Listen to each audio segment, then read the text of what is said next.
Hey, what's going on, guys? Welcome back to Lineage Break, a Grand Archive TCG podcast. I am your host, Cam. With me, as always, is my co-host, Steve. Hey, guys. And with us today is Trenton. Woo! Hey. We are happy to say that today's show is brought to you by Perfect Fit TCG, our friends over there selling singles and booster boxes and all of that good stuff. If you want 5% off your order, you can use our code LB5 at checkout. That gives you 5% off your order and a little kickback to us here at Lineage Break. We also want to give a shout out to our friends over at Gabberry, which is a name that they chose, but that is what we're going to be using today to go over all of our spoilers for the Fractured Crown spoiler season that has come to an end today. But before we get to all that, hey boys, how you doing? Hey, doing all right? Yeah. Trenton, this is your first time on the show. Yes, it is. Welcome to the show. Welcome to the team. Thank you. We had Mark on last week, so of course we have to have you on this week. Yep. And now, we can compare and contrast who's better on the show. I have some suspicions, but, we'll see how it goes. We're taking notes. Yeah. So, something that we made Mark do last week, and he did a great job. He gave us, like 2 or 3 words, about himself is, hey, Trent, how'd you get here? What's your journey? Yeah. I started off with Magic, like, back when I was a kid, so I've been playing Magic for a long time, longer than I'd like to admit, honestly. Sure. So after that, I haven't really tried out a lot of other card games. I got into Flesh and Blood a little bit, but just barely scratched the surface. And then I saw this game, and I was like, oh, this is pretty interesting, and it's got a lot of Magic-like qualities. So I was like, I'll check it out. Sure. And, it's been great so far. I kind of love the flavor. It's cool, Other than that, I guess. Yeah. Do you think it's because it's Magic-like that it like sort of got its hooks into you? Yeah, I think so. I mean, in Magic, I like playing goblins a lot. So when I saw how Tamer worked, and it was like drop a bunch of creatures and attack with them, I was like, oh, this is kind of cool. Like tribal sort of synergies. Yeah. Yeah. So it's been pretty fun. I still got to wait for the next set until Tamer becomes more viable, unfortunately. But for now, it's cool to mess around with. So far, yeah, I think it's nice. And it's good, it's a good episode to have you on because we do have a couple of Tamer things to talk about that are like pretty good stuff in our spoiler season. Mark sort of echoed a similar sentiment that I think it's really hard for people to jump. To make like whole jumps, like I think Flesh and Blood is like a very different game, so it's really hard for people that play like Magic or even like Yu-Gi-Oh or Pokemon to play something that just doesn't play at all similarly. Yeah. But I do like that. Grand Archive feels like sort of a middle ground. Yeah, I like the idea of having a champion because one of the things that drew me into Magic way back in the day was you're a planeswalker and you're casting all these spells and like you have creatures and allies. So I really do like that about Grand Archive. I think that's pretty cool. It's like. They don't have like a wide variety of colors yet, but we'll see. I'm looking forward to the sealed stuff too. Yeah, multicolor. Super cool. I think that's pretty cool. Soon. I think at least so far they've been nailing that sort of like flavor really well. The like your champion feels like they have an identity where like Magic's sort of done away with that whole planeswalker feel. It's sort of like it reminds me of like League of Legends where they used to have that sort of like flavor in the game where like you were a summoner and they've done away with that and Magic has too where like they don't really call you a planeswalker anymore. They're just sort of like now you play Optimus Prime and stuff. But like I said a moment ago, we are actually unfortunately, seems like at the end of spoiler season. I saw that Silidar made a tweet today as of recording, and somebody asked, like when spoilers, as they do, and he said no more spoilers for now. So I think we've made it to the end of spoiler season, which is exciting and sad. We've seen like a real chunk of the set. I think it's like 60% or something. It's only like a 90 card set, but we've seen a good chunk, 50 something cards, I think. And a bunch of them were this week by some lovely content creators. I will make sure to leave all of the links to all those people that had spoilers this week in the description. Make sure to check them out if you haven't already. All very good people that we like a lot. But yeah, I guess we can dive in and start talking about spoilers unless there's anything else I'm I'm missing? No, I'm just excited to talk about some of these We cards. want to start with the big scary one? Yeah. The most recent, I think? Yeah. Yeah? I don't know. I don't know. We're going to do them in an order, which doesn't really make sense. But if you guys are, if you want to follow along with us, we'll like read through what the card does, so that if you guys are, audio only, hopefully we will read well what card text is. But of course, if you guys want to follow along, you can. We'll leave a link to Gab Barry in the description below, and you can follow along with the spoilers that we're looking at. So what is Trent? What's first on our list? Today we're going to be talking about Erendite Azure Blade. It's a Regalia weapon. Class bonus, it's a warrior sword. Class bonus on enter, you can banish any amount of cards with floating memory from your graveyard. For each card banished this way, put a refinement counter on Erendite. And Erendite gets +2 attack for each refinement counter on it. It's a 1/2 for 1 materialize. And it's a water card. Yes, it is. So this is this card's kind of nuts, I think. This card is terrifying. Thinking like, oh man, I think of all the silly things Lorraine can do currently, and then I look at this card and I go, oh wow, you put this in water with all the float? Yeah, it's so the art, for those of you who aren't looking at it, is it's Mordred's sword. This is supposed to be a Mordred card, and it super is a Mordred card. Like obviously he'll play it. Yeah.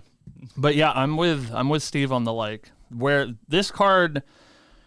I think about the base, the floor of this card, right? And it's you have 2 floating memory in your bin or something, and you play Spirit Blade and Soul, and you put this into play, and it makes your Soul do +10 damage, which is just factually insane. It brings usually your Soul number is somewhere around 14 or 15, and this is you're probably replacing, I don't know, Warrior's Longsword or something. I don't know about that one. You probably replace Seer Sword.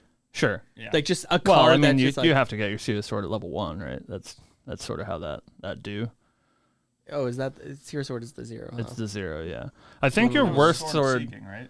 Yeah. Oh, yeah. Oh, Seer Sword, right? Yeah, that's the one that scries too on attack. Yeah, that card's terrible. So so if you remove Seer Sword, right, which was doing you net 1 damage. And you use this to attack with instead of your second charge of Warrior's Longsword, which is what you usually do. You're +8 on that turn, so it brings your 15 up to 23. That's what we were doing, pre in Soul Change with dispersion. You were doing 23 damage. Yeah. Absolutely insane, and that's the floor, right? It's obviously you get to do the stupid Mordred stuff with, all of your attacks have floating memory, and you play this card and banish 6 or whatever. Really, my question though, right? We were talking about Mordred, right? Right. He's scary, but he's scary in fire, right? Right. I feel all of the heavy hitting reasons why you're scared of Mordred is fire. This is a water card. Yeah, I think as far as Mordred goes, this will probably be like the meme deck, where you really have to kill people exactly with this sword, and you will. If they don't have intercept, you just kill them in 2 attacks. But hard to assume your opponent has no interaction with your big stupid combo, But yeah, I think it'll probably see more play in Lorraine shells, but that's always the case, right? You can name any card in the game that's built for somebody else, and you'd be yeah, it'll probably see more play in Lorraine. So. That's true. Yeah, I'm actually really excited about the card. I think it could have some potential in a Merlin deck as well, for Water Merlin. Right. I think that could be pretty cool in there because you're already running a lot of floating memory as it is. Right. So it's a nice finisher later on. Right. Yeah. If you're going for that sort of control shell and you need some way to kill your opponent, and it's I'll make a 10 power sword or something. Yeah, and it's not dependent on water-specific element cards like the Lake Serpent. Right. So, yeah. It gets around the Nullifying Lantern attack. This is true. Yeah. Yeah, and obviously we can't. We couldn't play it now, but since Merlin's going to get warrior class, she gets to abuse the class bonus, which is sick. Yeah, I can't see this card not being because water's pretty bad right now, I think. In Dawn of Ashes, pre-Fracture Crown, water is pretty bad. And so I think cards like this are what's going to make it competitive as an element because, like you said, like they're lacking in ways to kill people. Like Water has really strong cards; they have a lot of like interaction and prevention effects. But until Fractured Crown, they have no way to kill anybody. And this is a great way to do that. So, card's insane. I think thankfully there's a card we'll talk about a little bit later that makes this not as scary of a boogeyman for me, but very very good. I think maybe. I don't know. Maybe the best card we've seen from the set. It's up there. It's definitely top 3. There's some really good cards, but this one is I think nuts. a card later on that we're going to talk about, I think it has a crazy design space. Ooh. I think we were talking about it a little bit privately in our group, and it's really spicy tech. All right. Well, we will get there. So, Trent, what's next on our list? Next up is Voltaic Sphere. So Voltaic Sphere is a new card for Rye. It's arcane element, 2 cost. It's a mage spell action. It's slow, but it deals 3 damage to target unit, and if that unit's an ally, it deals 5 damage to it instead. As a class bonus, you can banish Voltaic Sphere from your graveyard, and the next arcane element spell card you activate this turn costs 1 less to activate. Yeah, I think that slots super well just in a Rye deck. I mean, that's probably a 4 of auto include.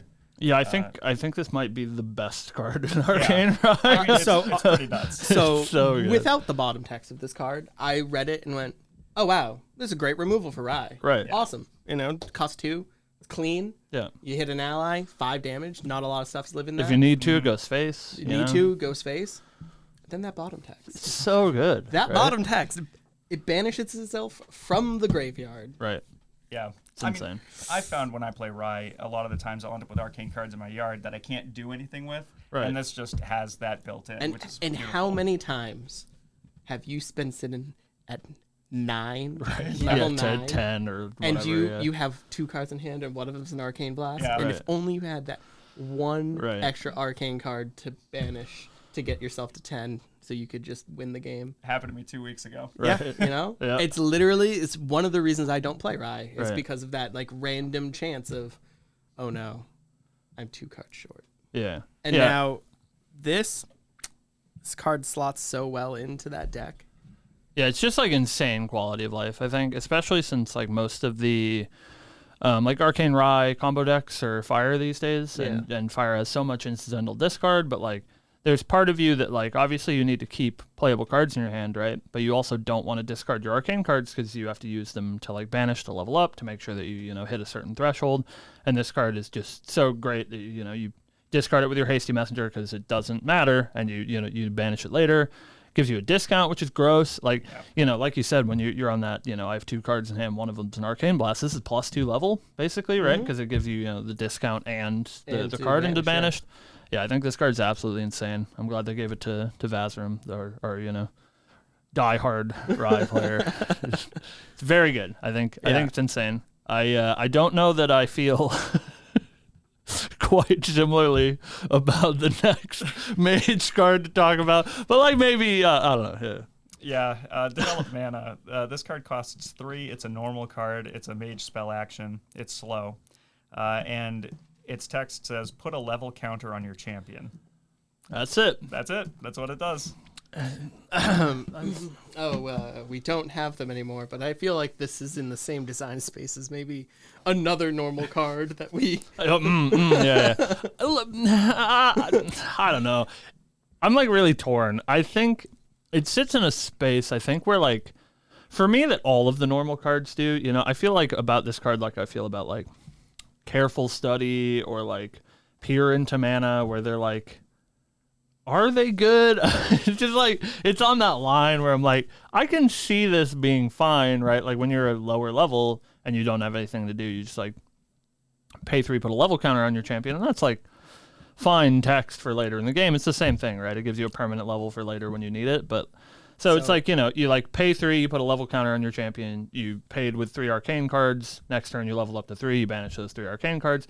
Like, seems fine. Obviously it vomits card advantage. Rye does that anyway, but so I don't know though. It's doesn't matter. My thought, right? Yeah. Is I don't think this has a place in Rye. Yeah. Yep. It has a place in Sylvie, maybe. Maybe that's fair, actually. Because a permanent level 1 in Sylvie, that's big. It's okay. Yeah. Like if you can turn on Pride Early. Yeah.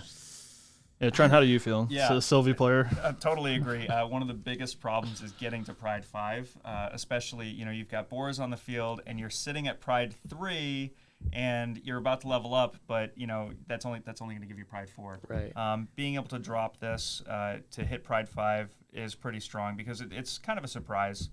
It's not like they can't deal with it on board like they can with your Beast Bonders. So I think it has some potential in tamer builds. Sure.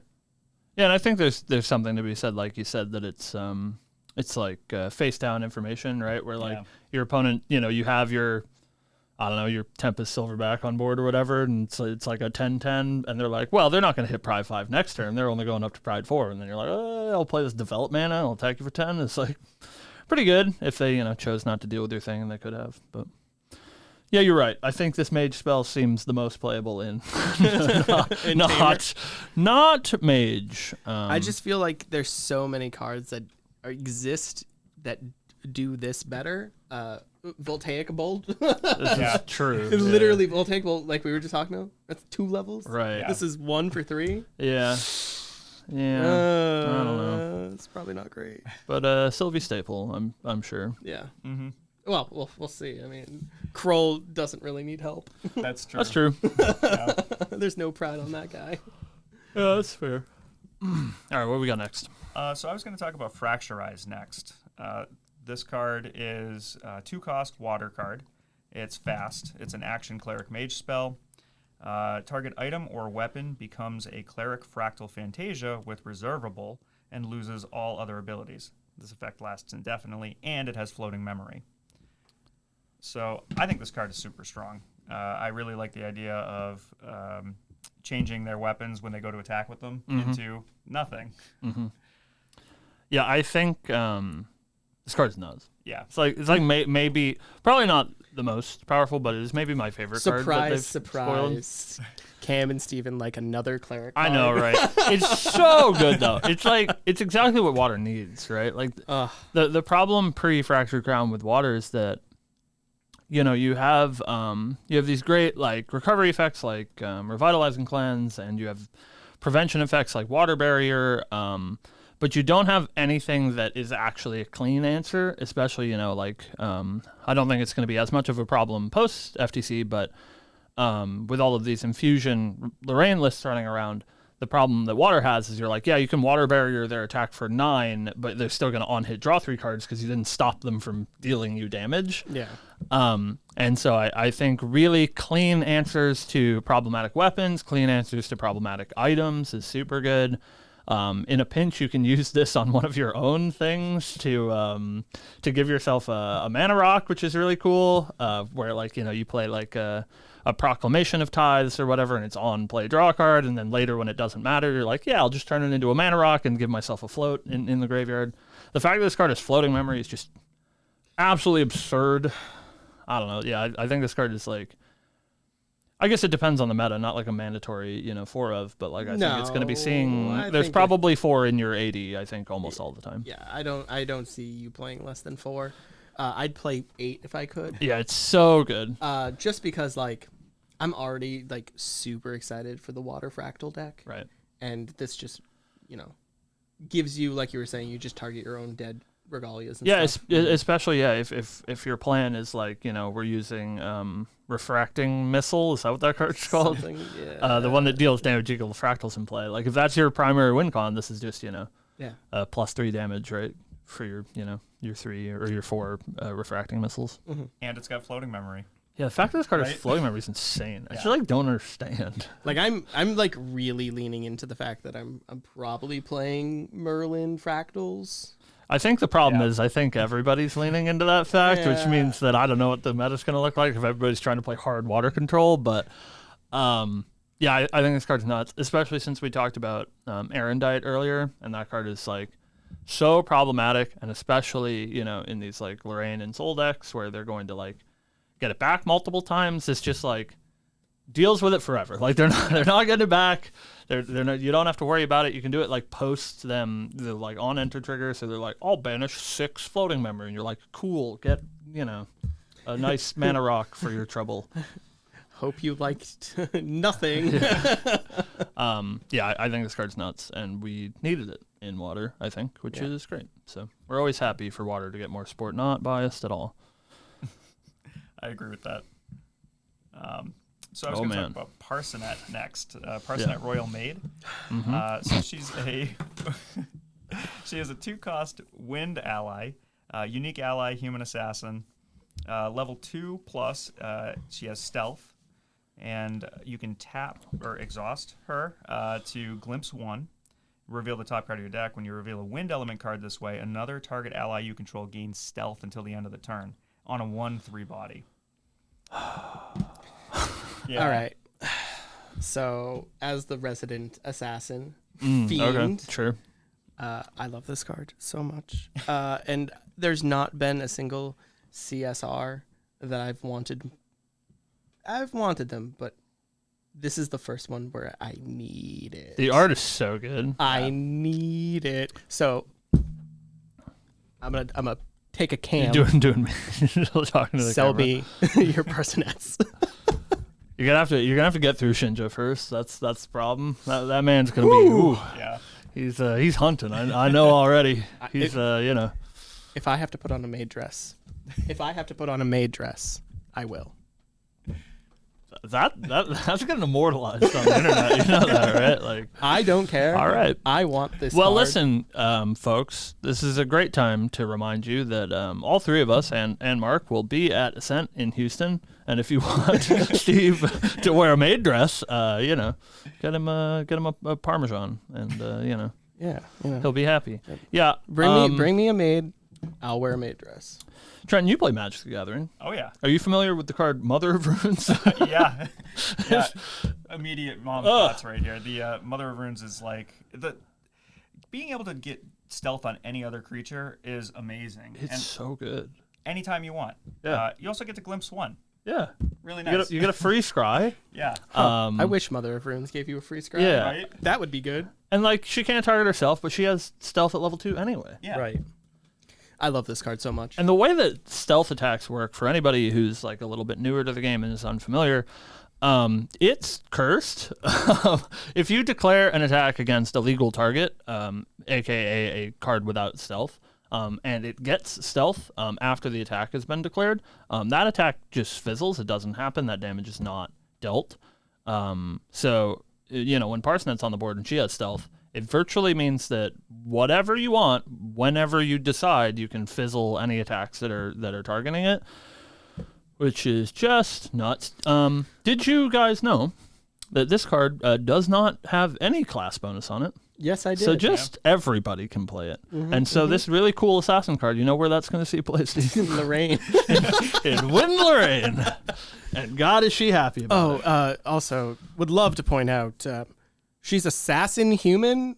Yeah, she's a human as well. Yeah. Just for good. those little sugar on top of your cake Yep. for Wind Lorraine. Yeah, I feel like every creature in the game is a human. It's Yeah. insane. It's just like literally every single one. It just makes Phalanx Captain so good. Because like it's not like Magic or these other games where like everybody's a human, but you get like strange like subhuman archetypes like cores or whatever. Right. It's like they're basically humans with elf ears or whatever. But everybody in this goddamn game is a human, so they all just make Phalanx Captain for now, better. Yeah. we're on Cambria. Yeah, I get it. Arthurian legend, lots of humans, right? Black Fairies. Where's Titania? That's true. That is true. That would be sick, actually. But Speaking from a Force of Will, where there was a fairy archetype that was bad but fun to play, where's my fairies? well, We got 3. we can go the Force of Will route, or we can go the Magic route, and you can play, against 2007 fairies. Bitter Blossom. Just the most oppressive deck ever created. I'm okay with that because All right, surprise to no one, You love Vendilion. I love Vendilion Clan. I also love Bitter Blossom. True. But yeah, Parsnip's insane. I think. I love her so much. I think she's going to see a lot of play, and I think there's there's some other stuff that are making the like Wind Assassin look pretty appealing, especially if stealth is as big of an issue as we think it is. There's so few cards in the game that have True Sight. So aside from Cleaves, which we've also seen a lot of cards that stop Cleaves, stealth is looking like insanely strong. So yeah, I think that Parsonet, her real name, is quite good. Yeah, I mean, even on a 1/3 body, like the 3 toughness is like really strong. I have a lot of trouble beating like 3 toughness. Usually it's like a 2/2 is fine, a 1/2 is okay, but like 3 is like, you know, it's just out of reach for a lot of creatures. Especially for 2. Yeah. Yeah, I think a 1/3 for 2 is a really good body. Yeah, you put stealth on that, and it's gonna stay on board for a while. Yeah, I think she's nuts. Shout out to she's done by the same artist that does Lunette, so that's maybe why I'm such a big fan. Who knows? All right, next up, I was going to talk about Dematerialize. So Dematerialize is a wind cleric spell. It has a 3 cost, and you return target regalia to its owner's material deck. It's slow, but returning a regalia, that's really good. How do you feel, Steve? You're giving me weird eyes. I don't love it. I don't love it. I see the point. I see, reuse certain things. Good. You can't save anything with it. Yeah. Slow.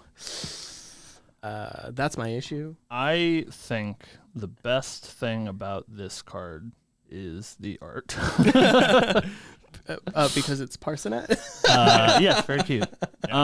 Yeah, so this is supposed to be Wynn's Spurned Ash. They actually even mentioned Spurned Ash in the flavor text, which is really cute. So, yeah, like Wynn doesn't have any... I was going to use the word permanent. Wynn doesn't have any, like, regalia removal right now other than Zephyr, which is temporary, right? So now that water is getting fracturized, and of course fire has Spurned Ash and like Varrock Acolyte. This is supposed to be everybody can do the thing. It's fine, but it has the wind flavor where it doesn't get rid of it. It just puts it back into the material deck. But that sucks. It's like okay if you're like recurring your own stuff again. Right. It's like I mentioned earlier. You play your like Tithe of Proclamation, one of these like on play draw card things, and then you bounce it and you play it again. Sick. But like dealing with your opponent's permanence with I think the sole exemption of the Majestic Spirit, where this card is actually pretty good to put the Majestic Spirit back into their material deck. I think most other times it's not great. It's a worse Zephyr. I mean, I'm inclined to agree to an extent. I do think that when you come up against like Lorraine, generally removing regalia is really strong. Sure. And if you can put it back into her material deck, then she has to spend another turn. It's like Time Ebb or something. Yeah, that's pretty fair. Yeah, if you're playing against like these Ascension Lorraine decks, and you're just like, I'll put your Sword of Seeking back in your deck, and they're like, So yeah, I guess that's fair. Yeah. I'd be okay to agree with you if this was fast. Yeah. It's a little tough. But let me put your sword back on my turn. And yeah, then you they do it just on go, like your turn and then they too. just go, Sword of Seeking, combo off, bounce this, Prismatic Edge, you're dead. Yeah. That's kind of where I'm at, right? Like, cool, you stopped me from having an additional thing out for 15 seconds. Cool. Yeah. I think the worst part is as much as we're clowning on this card, like you're probably still playing this in like a good portion of your win deck. Yeah, this is it's all we got. Unfortunately, you are probably playing at least 2 of these in your side deck. Yeah. Because regalia and other things are an issue. But yeah, the art's real cute, so that's sweet. Yeah. We love cleric spells. It's a good looking card. Yeah. Next up, we're going to talk about Fractured Crown. We've been talking about that this whole time. Oh. Well, now we're going to talk about the card Fractured Crown. Ah. So this is actually a Luxem card. It has 0 cost. It's a regalia item, warrior artifact. It has Champion Link, which that's a new keyword. So this object enters the field linked to target champion. If the link is broken, sacrifice this object. Linked champion's first attack each turn gets +2 attack, and it has a class bonus of that champion also gets +2 health for each unique ally card in your graveyard. This card's nuts. This card takes Triskit and makes her ridiculous. Triskit Sport. Triskit Sport. I don't understand. Yeah, so it was obviously built for her. Right. Like, she's the only Luxem warrior in the game. This is supposed to be our Triskit support. Yeah. It's like so feast or famine, this card. It just you're nuts. right. But when you're feasting, it's a fucking it's a buffet. It's all you can eat. Yeah. It's if you're like playing your deck around this, Triskit, like I did the math, and like if you're 40 health. Yeah, if you're playing just like maybe a dozen unique allies or whatever, because when I read this card, I can't read. We all know I can't read. I read this card, and for some reason, I thought it was each like distinct unique ally in your graveyard. No. I thought it was like it counted each different names. Good night, everybody. No, you can just like have 4 Gildis in your yard, and it gives you plus 8 health. Yeah. So I think on average, Triskit has like 40 health with this card in play. It's like it's so good. I'm very excited because I get to play my favorite card that I didn't read. Triskit? Excalibur. Yeah, it's true. Yeah.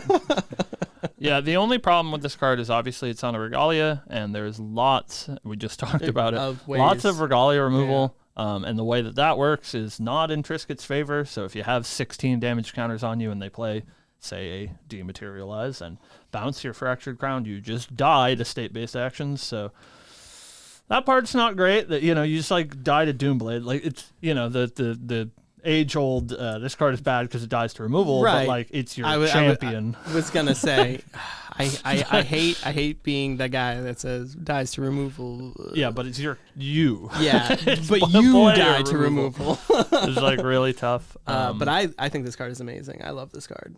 I mean, I think if you're relying on it to keep you around, like that's kind of tough. But just being able to get 4 attack out the door, like just straight out the gate with Triskit is very strong. And especially because now you can survive even longer, so you'll be able to hit them for a couple of turns, hopefully, if they don't remove it and send it back to you. My only fear, right, is this is similar to the Spirit Avatar guy, where it's a win more card. Sure. Like, if you are already in a good position where you're doing well with Triskit, this feels extra.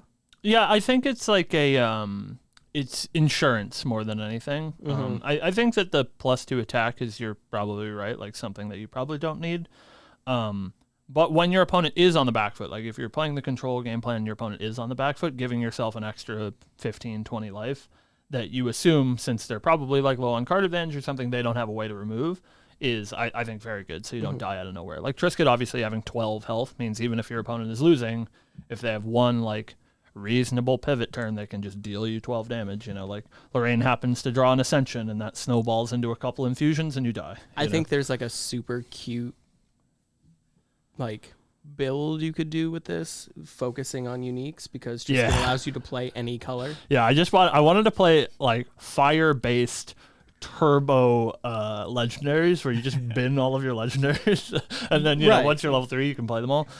Something that's really cute about not this card specifically, but about Triskit post Fractured Crown, if she becomes a little bit more viable, is you get access to things like Erendite no matter what color you are, is by the time you're level 3 and want to materialize it, you will be able to materialize water, which is super sick. So you play, Triskit into Fractured Crown into Erendite and attack for 60 or whatever it is, It's pretty good. I could see a water-based Triskit deck doing very well, especially being able to just early game Lunette. Right. Yeah. And then it gets, she dies and Fractured Crown later makes your Lunettes worth the extra value. It's pretty good. Yeah. Yeah, I think this card is really cool. I'm not sure if it's going to be like competitively viable just because, it's so easy to remove, but I think this is like one of my favorite designs from the set. When I was talking about it earlier, it is my pet deck, right? Like, Triskit's super cool. It's making me want to get into the kitchen and chef up some some decks, Yeah, chef up some Triskits. Yeah. Not just with cheese. But yeah, no, it's cursed. It is. You're canceled. Probably. But yeah, no, I'm very into this card. Yeah, me too. Yeah, I think it'll be good. Next oh up, boy. Belvedere, the Woodland Overseer. This is a normal card, costs 3. It's one of the CSRs in the new set. Very excited about this because it's a tamer, animal, human. So it has both animal and human on it. True. So Belvedere has taunt as long as you control another animal or beast ally. Class bonus of level 3+. On death, put a buff counter on each animal and or beast ally you control on a 1/4 for 3. So I think this is really cool. I'm actually very excited about this. I think Tamer needs a lot of love right now, and I think this card really gets there with a lot of the effects that it has. The taunt is really nice. The on-death buff is really good. And it's a 1/4. Yeah, I think that's so much of what Tamer's game plan hinges on, right? Is like your early game. You like really want to resolve your level 2 Sylvie while keeping your dudes on the board. But it's so tough because your opponent also knows this information. So they're like, well, I can't leave this Grey Wolf on the board. They're going to like use resources, even though against any other deck it would be inefficient to do so. They're going to use resources to remove your animal and your beast so that you don't draw 2 cards. And having a like fairly large body with taunt is so nuts, I think, for that early game plan. Yeah, I mean, I think that this, and combined with like Ordinary Bear or something, is like really going to be strong. Yeah. Yeah, I think Sylvie needs something like that, especially because, again, getting to level 2, I don't think I've ever drawn 2 cards, like, ever. Right. So, it's I think that this will at least help her to get there. Yeah, and especially, like, since, it's an animal on its own, you already meet that condition, so now you're just, exactly like you said, you need, like, a Grey Wolf or an Ordinary Bear or somebody to, hold down the fort just long enough for you to hit level 2, which is, like, probably your turn 3, which is not super unrealistic, like your opponent probably should not be able to get through 7 health of stuff on level 2, but or on turn 2, but yeah, I think this card's super solid. I don't know that the level 3 comes up very much. I'm starting to see like some gears turning in my head. There's a lot of really neat normal animal cards. Sure. And normal beast cards. Animal stacks? Yeah, played animal smokestacks. I'm, of course we got to say this on the internet, right? So that nobody steals our deck. I'm really not. I've become, as we've seen more cards, I've become more disillusioned with Dawn of Ashes being as good as I hoped it would be. So it's terrible. Don't even explore it. But what I mean is like, I don't know. We'll see. I'm like kind of unclear how good Thorn of Amethyst is going to be. Especially, you're right. There's so many good normal cards now that like just means more people are going to be playing them. And I don't want that. I'm going to play Lost Spirit. Yeah? For a cent. Jesus. Yeah. Somebody get this man as Morgan. He'll play Lost Spirit at the event. I don't even need the CSR. You're just insane. I'll just play the normal Morgans. We're just playing normal stacks, boys. All right, I'm gonna go on to Anthem of Vitality. This is a fast card. It's wind. It takes 2. It is a Tamer skill harmony action, and target animal or beast ally gets +3 health and gains Spell Shroud until end of turn. Harmonize, if you've activated a melody card this turn, put 2 buff counters on an animal or beast ally you control. This card's cool. Like, I think straight up, this card is awesome for not just the Spell Shroud, but the fact that it's fast and +3 health is a lot. It's going to help you survive those turns and keep your beasts around, like when they try and kill your Grey Wolf. I think this card's cool. Yeah, I think this fits in the sort of like cry for help spot. Where it's like a little bit more costly. Obviously, it's a 2 cost instead of a 1 cost. But I think the Spell Shroud ends up being super relevant. Because like you said, in the early game, like the +3 health and Spell Shroud, I think the Harmonize thing I would probably never worry about. I don't know how much the Allen sort of, melody harmony thing actually comes up. I think it's pretty hard to play around. But I think this card, like at its base level, being +3 health and Spell Shroud, saves basically everything in the early game. Like, that board state we were talking about earlier where you have, a Belvedere, whatever her name is, and some sort of beast on the board, this like basically guarantees that you're gonna get that draw too. But then later in the game, such a good thing against Tamer in general, especially when you're on like Sylvie Love by All and you're trying to like brick up the board, is your opponent like Zephyring your biggest threat and then just killing you through it. So Spell Shroud I think really helps those like 1-for-1 pieces of removal that they're trying to like, all right, I just, Zephyr you and then I can attack through your board. But like if that one thing doesn't go right for them, they probably lose the game because they just can't get through the board anymore. So yeah. I think this card's super good. I think there's definitely a lot of times where, I've had one of those apes on the board and I've gotten him to be a 10-10 and it's like he's sitting there, he's a brick wall, and then they're like blank him and swing through and you die. Where I think that this helps get rid of that. And it does fit in that cry for help slot. There's a lot of times where, cry for help is useless because now you have an empty board, right? Because they've removed it in order to get at you. So yeah, I'm looking forward to this. And it's also target animal or beast ally. And again, as you mentioned, Belvedere is an animal. Right. So yeah, make her a 1/7. Yeah. Like, what are you doing? Good luck. Yeah. Fireball it. Yeah. Well, Spell Shroud, so you can't. Oh yeah, true. So no, I mean, it's like, again, huge Tamer fan. So I'm really happy with this card. I just can't see not playing Wind Tamer at this point. It's just like so much better than the other ones. It's just like actually insane. You get this, you get Effigy of Gaia. It's just like, why would you? Why do? I guess we could we haven't seen all the cards. Maybe there's just as many good water cards, but like, no, there isn't. No, there isn't. The only world I see where you play anything but wind, which you're not going to, is if you're playing Turbo Kroll. Sure, and it doesn't matter. And you're it playing doesn't like matter. fire to get to level 3 faster or something. Yeah. But even at that point, I would probably still want wind. Yeah, just by wind, you have so much good float. It's like, I don't know. Card's very good though. We love it. Next up is Uther, the Illustrious King. He is a Luxem card, takes 4 cost. He's a unique ally, warrior human. He has both intercept and vigor. On enter, you may rest Uther. When you do, banish another target non-champion object. On leave, return the banished object to the field under its owner's control, rested. And it's a 4/4 for 4. That is pretty cool. I really like the on enter, on leave effect. It's kind of got that like mesmeric fiend thing going on. I think this card's great. I really like the fact that it has intercept and vigor on a 4/4 body for 4. That's pretty crazy. So I will. I'll reserve my judgment, so I can let Steve talk. There was some conversation before the show started about how you feel about Mr. Uther. I don't know.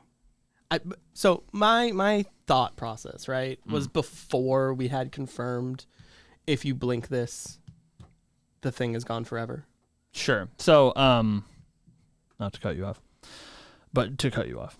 For anyone who's not familiar, just so that you have some insight into what we're talking about, is it's been confirmed by the development team that how the on-enter trigger works for Uther is if in response to your own on-enter trigger, you do something to flicker Uther, something like a Zephyr or a Camelot trigger or something that makes him leave play and then come back into play, that will resolve the triggers in an order, which means the thing that he targets when he comes into play is removed, but never sees the on-leave trigger because he's already left the battlefield.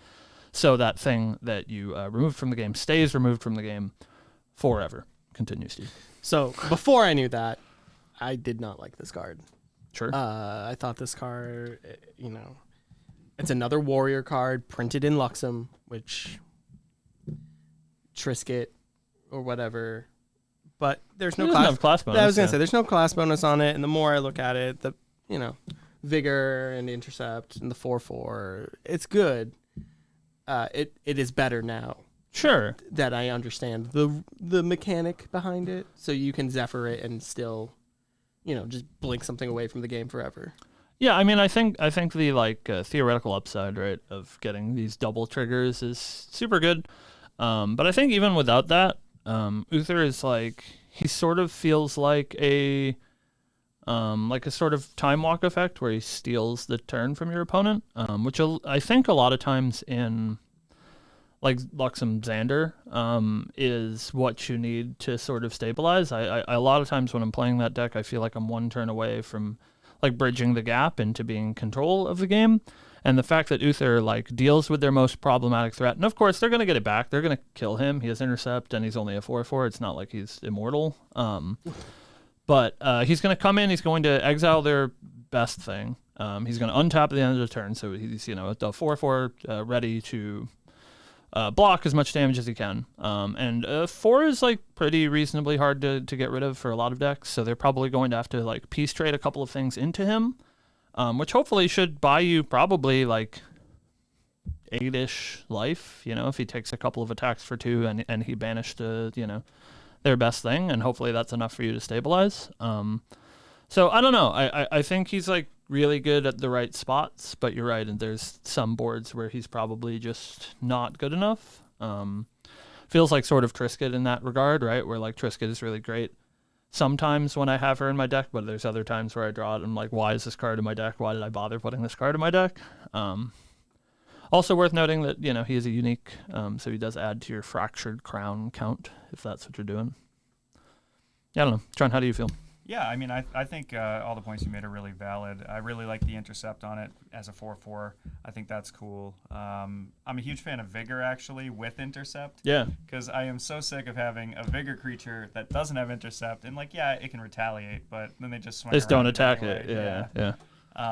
So I do like that. I also like the card advantage of on enter.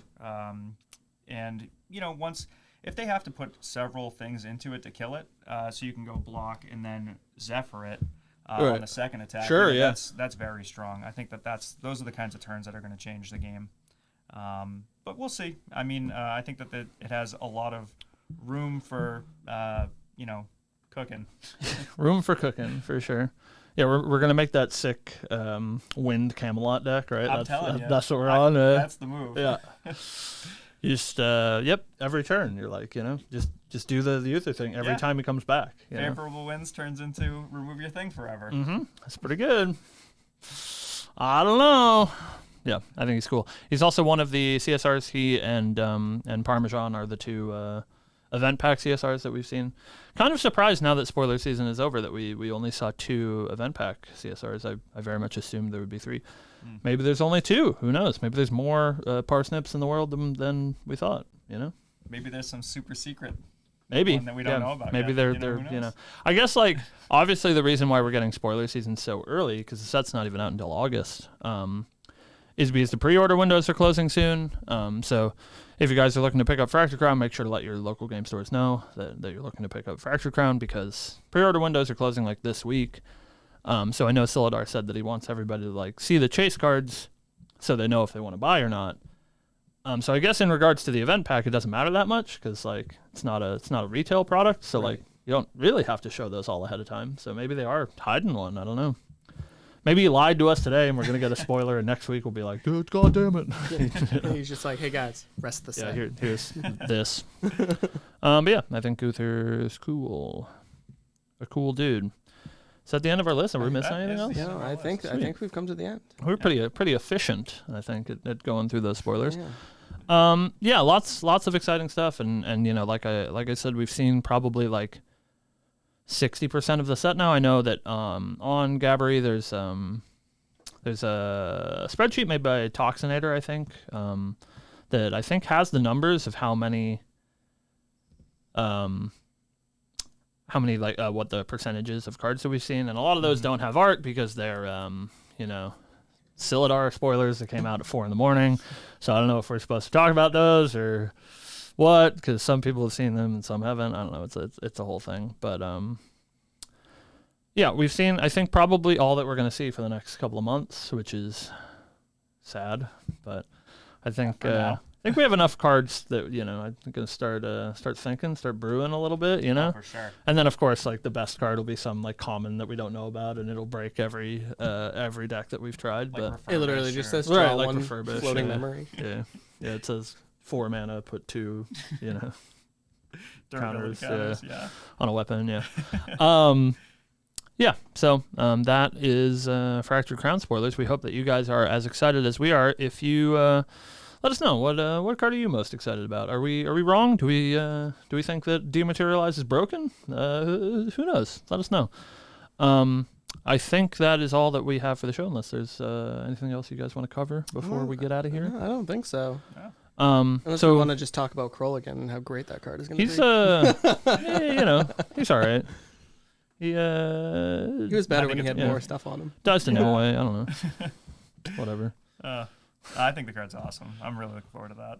Yeah, all these Tamer players. I whatever. know, right? Hey, I was on Tamer and then Parsonet was spoiled. I'm back on Sander. There's you're all sorts of jumping around. He's a cleric player, and then he's like, well, I'm the assassin player, and now he's let's be real. He's the Triskit player. Let's be real. Like, I've been an assassin player since the beginning. Well, of playing. pick your street, Steve. No, don't tell me. I don't know. I'm having fun with the game. Yeah, well, that's illegal. All right. So thank you guys for watching. Of course, thank you, boys, for being on the show. Everybody give a warm welcome to Trent in the comments and all that stuff. We will have, hopefully, some more stuff, not only from us, but from Trent and Mark soon that maybe we're working on soon, ? We got some stuff that's been shot. We just have to do the editing thing. I promise I will do my best to not release this episode 4 days late. But we had reasons. Spoiler no promises. Season, right? He's lazy. Yeah, everything's hard. I was trying to be give you the benefit of the Listen, doubt. man, just gotta say it like it is. Just rip the Band-Aid off. But yeah, thank you guys for watching. We will see you next week. Have a good one. Thanks.